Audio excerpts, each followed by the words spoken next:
c'est un événement qui peut ou qui doit mettre notre pays sur la carte culturelle du monde et travailler aussi à la perception.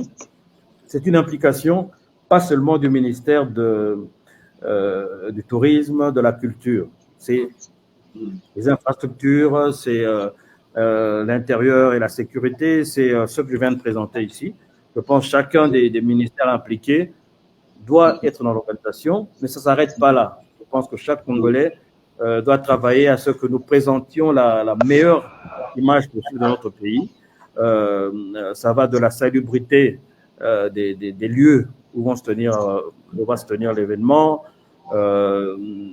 des routes, des endroits qui seront visités par près de 25 à 30 ministres du tourisme qui viennent avec des orchestres de leur pays ou des groupes culturels. Je prends l'exemple, par exemple, aujourd'hui nous avons eu la Zambie qui a déjà donné son accord, le Zimbabwe, l'Angola, le Malawi, la Tanzanie, le Kenya, et au niveau de l'Amérique latine, nous avons la Colombie et d'autres qui sont en train de s'inscrire. Donc ça va être un grand événement. Je ne sais pas si tu te rappelles, tu n'étais pas encore né, mais en 74, on a eu le combat Ali Forman, et à côté, il y avait le festival Zaïre 74, où il y avait des artistes comme Celia Cruz, Carlos Santana, James Brown et d'autres Noirs américains. Il y avait même, je pense, Myriam Makeba, et des grands artistes de chez nous comme le trio Majesty, Luambo et tout ça. Cet événement nous donne l'opportunité de faire une sorte de remake, grandeur RDC encore plus grand, mais ce n'est pas la seule responsabilité du ministère du Tourisme.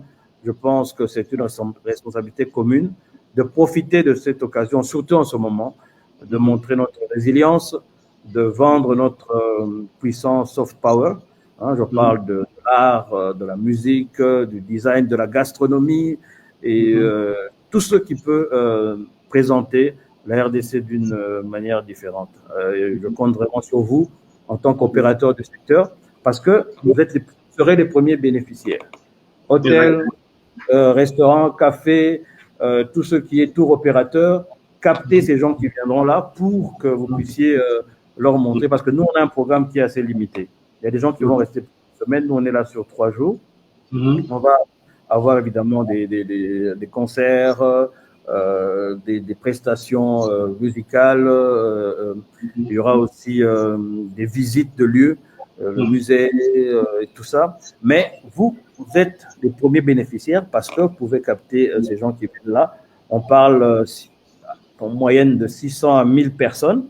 C'est quand même pas rien, plus les autres festivaliers, parce qu'il y aura des spectacles qui sont ouverts au grand public.